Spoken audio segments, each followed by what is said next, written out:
We bring you the most terrifying ghost stories from the darkest corners of the unknown. Tonight, we take you into a house that shouldn't exist, a house that appears and disappears, a house that has no history, only victims. This is the story of the house that moves. If you ever see a house that wasn't there before, do not step inside, because once you do, you never leave.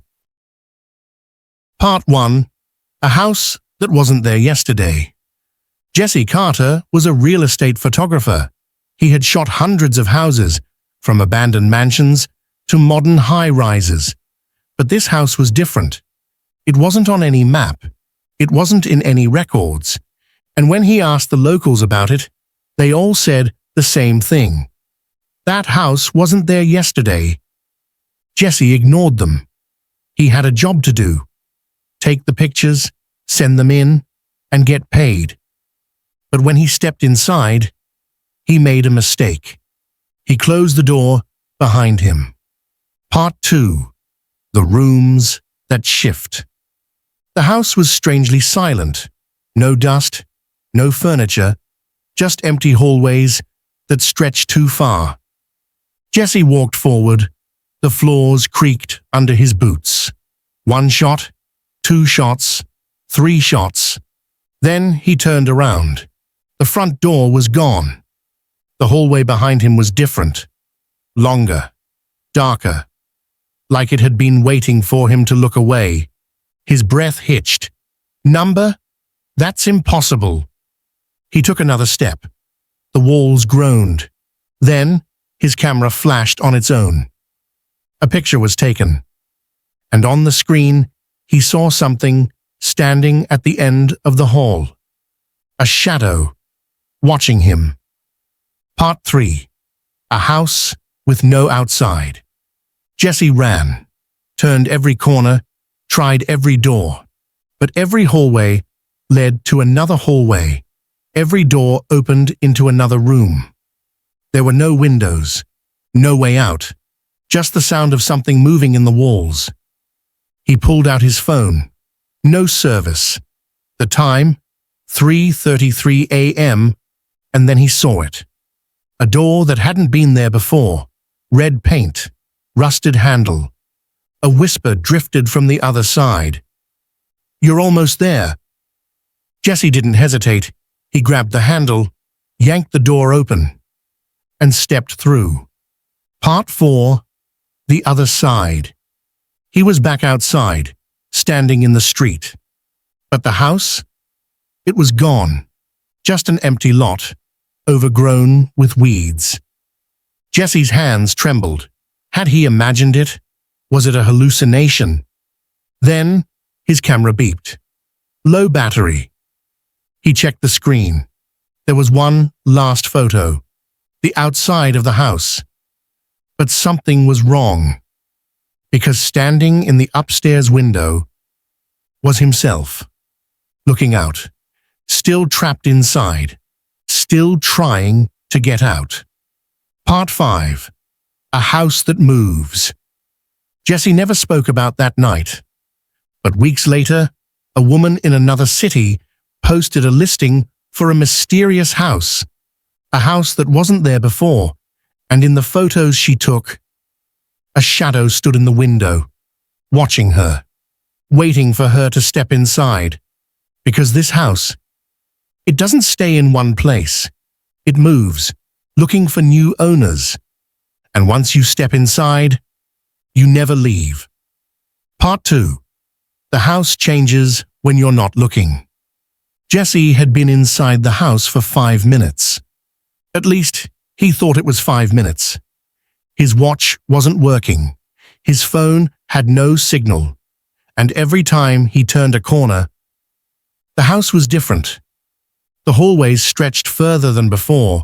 New doors appeared where there were none.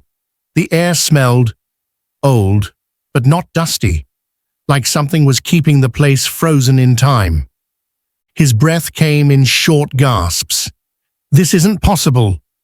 Then, his camera beeped. Low battery. He checked the screen. His last photo was still there, but it wasn't what he remembered taking. Instead of the empty hallway, the image showed a door with deep red paint, a rusted handle, and a shadow standing behind it. Jesse turned around. There was no red door, but when he blinked, it was there, right in front of him, waiting for him to open it. The first voice. Jesse stepped back. The door shouldn't be there. He reached for his phone. No signal. The time, 3:33 a.m. Then, from behind the red door, something whispered, "You're almost there." Jesse's blood ran cold. The voice was his. He grabbed his camera, trying to record. The screen flickered. Memory full. That was impossible. He had cleared it before arriving. He clicked into the photo gallery. Every single picture was the same, a hallway stretching endlessly. And at the very end, a figure, getting closer in every frame. Jesse didn't wait. He ran. The endless rooms. His footsteps echoed through the empty halls. He sprinted down one corridor, turned a corner, and found himself back where he started. The red door was still there, closer now. His breath came in ragged gasps. No, no, no. He grabbed a doorknob at random and yanked it open. Inside was a kitchen, old-fashioned, too clean. The refrigerator hummed softly. The faucet dripped. On the dining table, a plate of steaming food sat untouched. Jesse stepped inside. The air felt wrong, like someone had just left the room seconds before. Then, behind him, click, the door closed by itself. He spun around. No doorknob on this side. A whisper drifted through the kitchen, not from his phone, not from a speaker, from everywhere at once. "You're home now." Jesse backed up against the wall, heart hammering. I'm getting out of here." A chair scraped against the floor. The plate of food was gone. And then, a handprint appeared on the fogged-up kitchen window. From the inside. Part 3. The stairs that lead nowhere. Jesse's breathing was ragged. The kitchen had no way out. The chair scraped against the floor again. Closer. He clenched his fists, stepping back toward the fridge. A sound drifted through the house. A low creaking, like something heavy, shifting upstairs. Then, thud. A single heavy footstep above him. Jesse's pulse pounded in his ears. He wasn't alone. He turned in a slow circle, scanning the kitchen. There had to be another door, another way out. Then, his eyes landed on something that hadn't been there before. A staircase, leading up. But this house didn't have a second floor. He swallowed hard. No way. Another footstep. This time, closer. And then, from the top of the stairs, a whisper drifted down. "Come see." The stairway to nothing. Jesse's legs refused to move. The air felt thick, like the walls were pressing in. But then, the lights flickered, and for a fraction of a second, he saw something standing at the top of the stairs. A shape, tall, unmoving, watching. Then, darkness. The lights snapped back on, and it was gone. Jesse backed away, his foot hitting the fridge.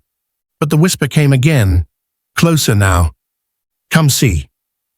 He had no choice. He had to move.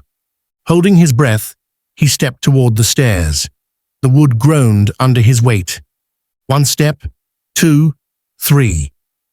The whisper turned into a faint, rasping breath. And then, his phone vibrated. Jesse almost screamed.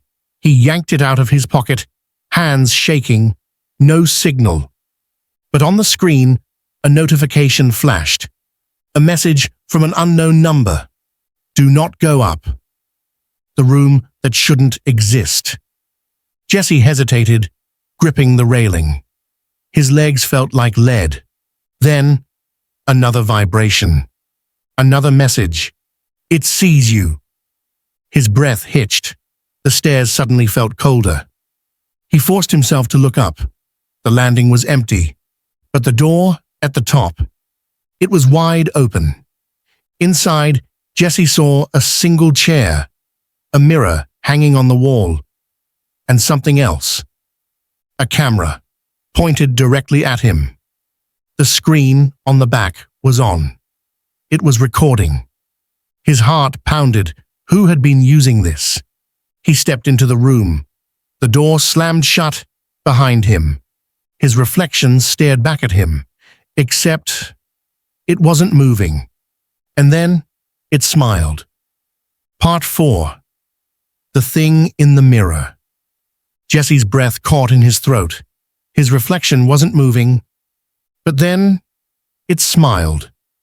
Not a normal smile, a slow, unnatural grin, lips stretching too far, teeth too sharp.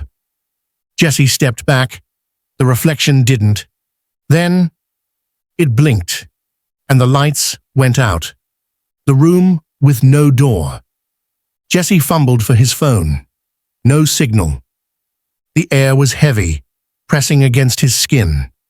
A deep, unnatural silence filled the room. Then, a sound. Not a whisper. Not a knock. A breath. Right next to his ear. Jesse spun around. Nothing there. But in the mirror, his reflection was closer. No longer standing. Now, sitting in the chair. Jesse's fingers curled into fists. This isn't real. The reflection tilted its head. The mouth moved, but no sound came out. Then, a voice.